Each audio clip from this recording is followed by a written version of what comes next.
I speak to you in the name of God, the Creator, the Word, and Spirit. Amen.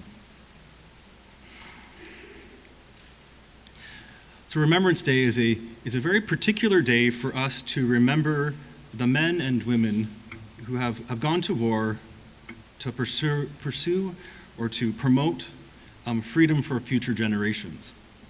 Future generations being us and our children and our children's children.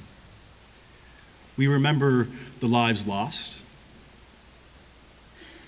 but we also remember the greater grief that comes from being a part of war. The many families and the many communities that were and are affected by it. We honor the sacrifices made by remembering, by returning to this date year after year, to remind us that to remember is also to work for peace.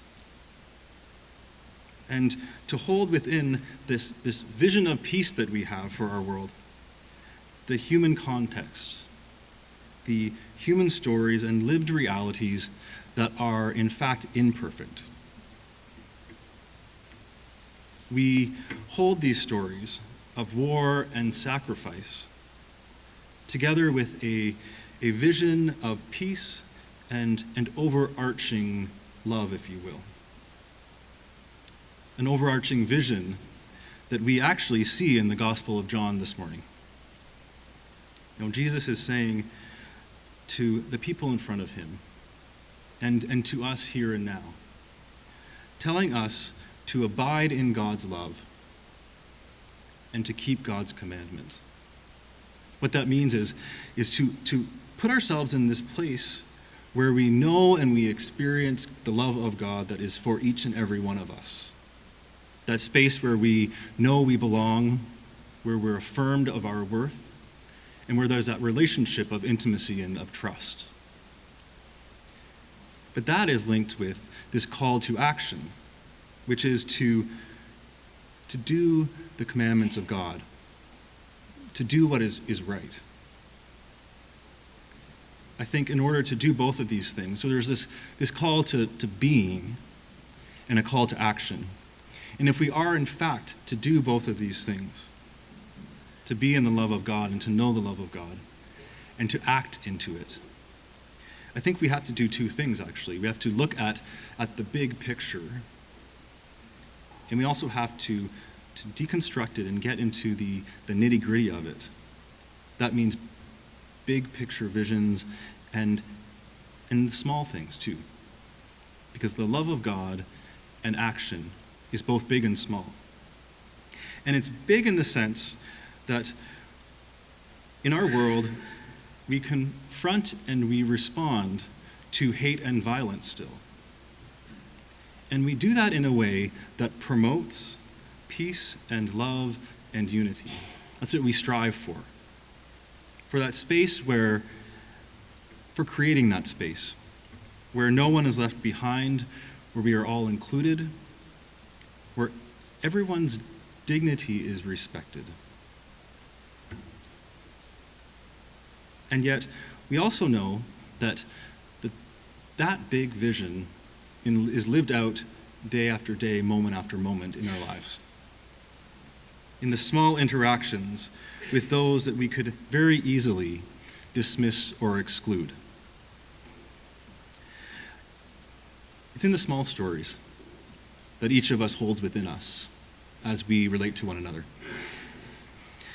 Yesterday, I officiated a funeral, and it was a lovely honoring of a woman who died actually too young, and it was talking about, so she was this woman that just entered into all of the experiences of her life full out, like impromptu dance parties with her friends, and just the stories that came out of her friendships and family were breathtaking. It was really the Spirit of God calling us all to live our lives like that, to enter into those sacred spaces all around us. And so I spoke a message that began with experience, and then speaking into that experience, the sacredness that God offers us in that.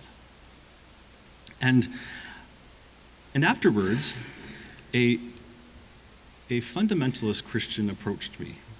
And so I come from a very rigid upbringing of faith, where there was this very clear idea of who was in and who was out, and that worked really well for me until I realized that I was no longer on the inside.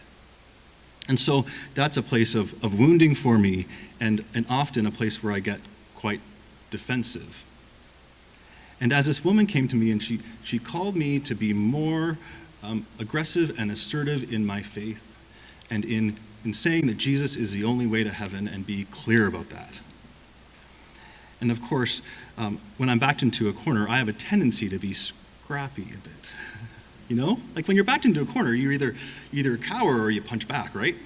I struggle with reacting and metaphorically punching back. But in the back of my mind, I heard my mentor saying, sometimes being the adult in the room is hard. And so be curious and not furious. And then all of a sudden, there was this space where we were talking about what our faiths meant. And we shared our stories. And we each walked away from that with our dignity intact, and each of us upheld. Each of us challenged greatly by the other one as well. But I have a feeling we both walked away with things on our minds and our hearts. And we both walked away feeling like we were held together in God somehow. And so we honor those amongst us who have gone before us, who have sacrificed so that we can have the freedom that we have. And we recognize that in honoring them, we want to and continue to do the work that they did of sowing peace into our world, with that greater vision that keeps us going. And we know that in remembering, we work for a greater peace. Amen.